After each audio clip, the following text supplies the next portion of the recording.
Kam kërkuar një interpelancë, zoti kryetar, prej vitesh, por kërkesën e fundit e kam bërë në tetor të vitit kaluar. Një interpelancë me ministren e infrastrukturës në lidhje me skandalin më të madh të këtyre 35 vjetëve. Për çështjen Thuman Kashar, zoti kryetar, dhe jo vetëm nuk është lejuar interpelanca, por ju e keni hequr nga programi punë, zoti kryetar. Keni hequr në mënyrë totalisht arbitrare një kërkesë për interpelancë. Dhe justifikimi që gjoja ministrja nuk është më në detyrë, nuk shkon, zoti kryetar, sepse ndërkohë janë bërë interpelanca. Zoti Kapri ka bërë një interpelancë me ministren, kishte kërkuar interpelancë me ministren Koçiu, si ministre punëve të brendshme, dhe bëri me ministrin e ri të brendshëm. Si është e mundur që zhduken kërkesat për interpelancë, zoti kryetar, nga programi punës? Ju nuk mund ta shmangni llogaridhënien, zoti kryetar. Duhet të dilni para shqiptarëve, tregoni se si keni vjedhur paratë e tyre, se si Belinda Balluku, kjo qeveri dhe ushtari Ulaj ka vjedhur dhe po vjedh 1.3 miliard euro nga paratë e qytetarëve shqiptar. Nuk e shmangni dot llogaridhënien. E tentuat në të gjitha mënyrat, me gjykatë kushtetuese, me votën kundër arrestimit të Belinda Ballukut. Sot me urdhër të Edi Ramës është mbledhur kolegji i bashkuar i gjykatës së lartë për të shmangur për të nxjerrë nga burgu të akuzuarit për korrupsion, ose për të shpëtuar nga burgu ata që sot janë në hetim. Nuk e shmangni dot llogaridhënien. Si mund të vendosni ju se cilat janë interpelanca që do bëhen dhe cilat janë ato që nuk do bëhen, zoti kryetar? Në bazë të personit që do t'japi llogari apo skandalit, si mund ta bëni një gjë të tillë? Interpelancën e bëjnë në emër të 50.000 qytetarëve që na kanë votuar, zoti kryetar. Nuk jeni mësuar me interpelanca që ju djegin, që flasin për çështje që s'flet askush. 2 vjet për një interpelancë, zoti kryetar. 6 muaj që kanë bërë kërkesën e fundit. Dhe ju e ishni fare nga programi. Sa më shpejt, zoti kryetar, kërkoj që të rivendoset në programin e punës dhe të vendoset në kalendarin e punimeve. Faleminderit. Shumë faleminderit, natyrisht që nuk ka ngelur interpelancë pa përgjigje, edhe pa ju nështruar rregullores.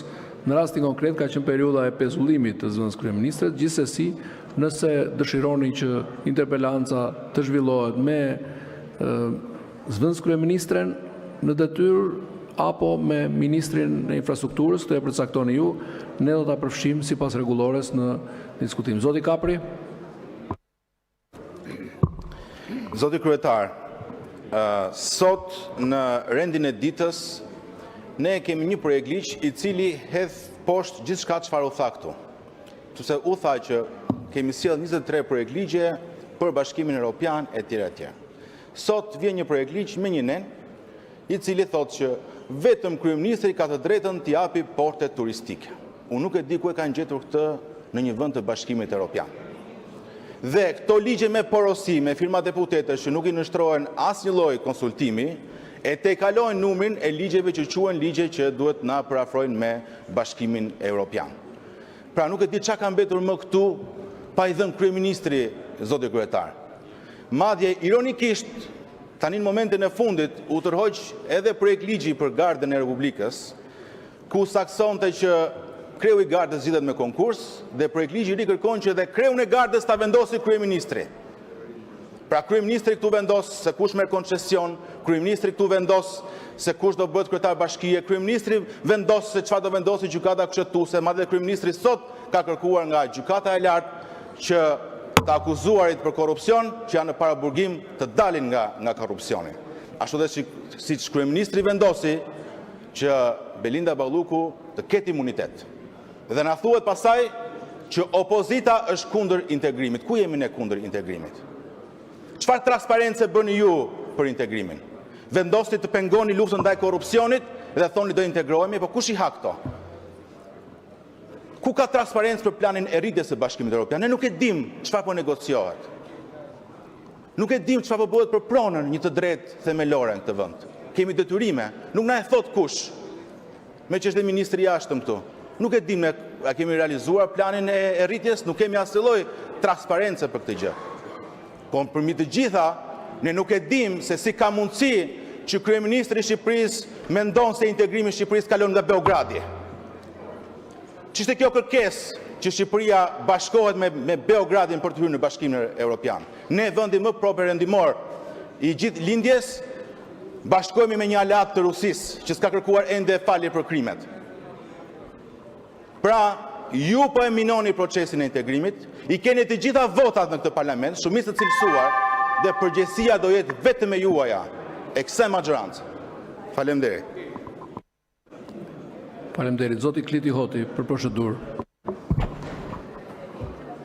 Atëherë, përshëndetje, pse thashja shumë e rëndësishme. Thashja shumë e rëndësishme, zoti kryetar, edhe në deputet, sepse kam që me 6 shkurt, kam kërkuar një interpelancë në Ministrin e Shëndetësisë. Akoma edhe sot, pavarësisht të konferenca kryetarëve është dakordsu, ka hyrë në procedurë, ka dalë nga procedura, Ministri i Shëndetësisë akoma nuk ka gjetë kohën për më ardhur në parlament. Edhe sot nuk është. Ajo që du me diskutu unë, ose që do shme diskutu unë, do shme diskutu për laboratorët, që me datë 20 të çdo muaj nuk ka më analiza. Edhe kjo është për te absurdes. Edhe kam kërku këtë që me 17 nënor në komisionin parlamentar, kura ba bugjeti i shëndetësisë, që të merret në konsiderat, është kërku edhe me 4 dhjetor në parlament prep nga unë, dhe përsëri nuk kene asnjë përgjigje. Edhe gjaja më absurde, që është çudi shqiptare, është një gazetar pyet ministrin, edhe atëherë bëhet lajm. Pra, kush është vlera e deputetit, këtë nuk arrim të kuptu. Bëhet një kërkesë në parlament, edhe kjo nuk merret në konsiderat. Du me vazhdu për kardiologjinë. Dosha me diskutu për kardiologjinë me ministrin e Shëndetësisë, që nuk kena stende. Fillohet procedura, edhe kena vetëm një stend. Edhe të stendi dytë, i thotë pacientit ke marrë përsëri. Është për te absurdes. Atë vazhdoj pret me hematologjinë. Jo hematologjinë, po hepatologjinë, me mërqinë. Kam 2 receta, nga 2 shkodranë. Du me ba pak mjekësi, ka 4 stade hepatitit C. 4 stade.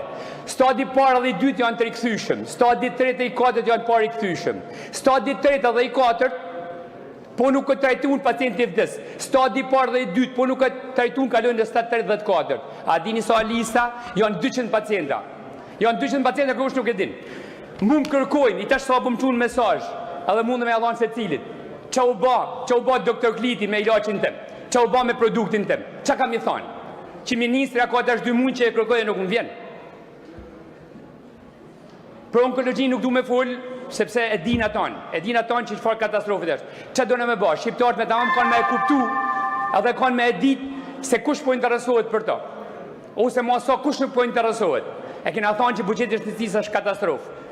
Edhe nërkohë në 7:30 në kërkohet për me kënë të komisioni për me aprovu ligjin për jatët. Që ne e dine që është një sponsorizum. Gjose, më leni pako, pa e marrë vesh edhe për ke. Nërso këta 2, unë i ka me emra. Edhe janë 200, 2 i ka mund këtu.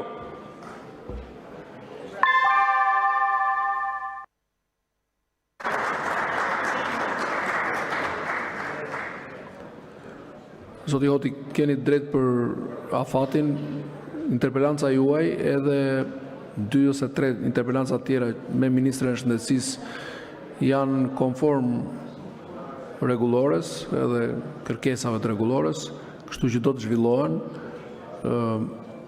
I kërkoj, ju lutem. Zoti Bardhi, ka mundësi të më lejoni të mbaroj fjalën?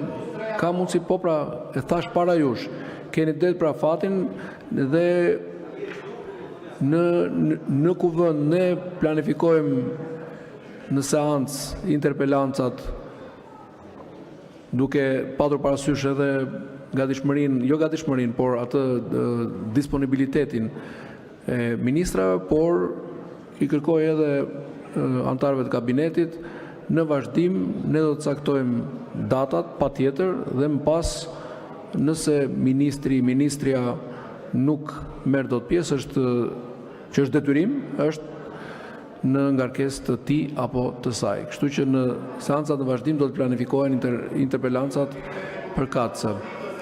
Zoti Sajmir Koreshi. Zoti Koreshi.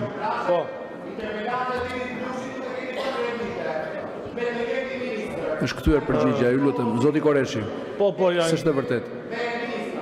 I nderuar kryetar, edhe unë prap me ministren e shëndetësisë linja në studio, por e para njëra është mirë ajo, se do pyet nga shneti se mirë to interpelancat tona nuk i keni fut të xherio për t'i zjerë. Problemi është mirë se kemi bë merak. Por e pyetja tjetër është, e di ajo që është ministre apo se di? Se nuk mund braktiset kuvendi i Shqipërisë kështu. E treta, nuk pret smundja si thot ministre në fjalët e veta në fund vitit, brenda këtij viti. Nuk pret. Nuk pret ere. Dhe po që se nuk e dini ku është, ta shpande njërë shtumër ka emisione televizive ta kërkojnë rrugëve Tiranës. Ilaçet si dinda që ishi shtrentur. Se që ndodhë në për spitale, ase ka i den, qa punë e bën kjo ministri e shëndetësisë?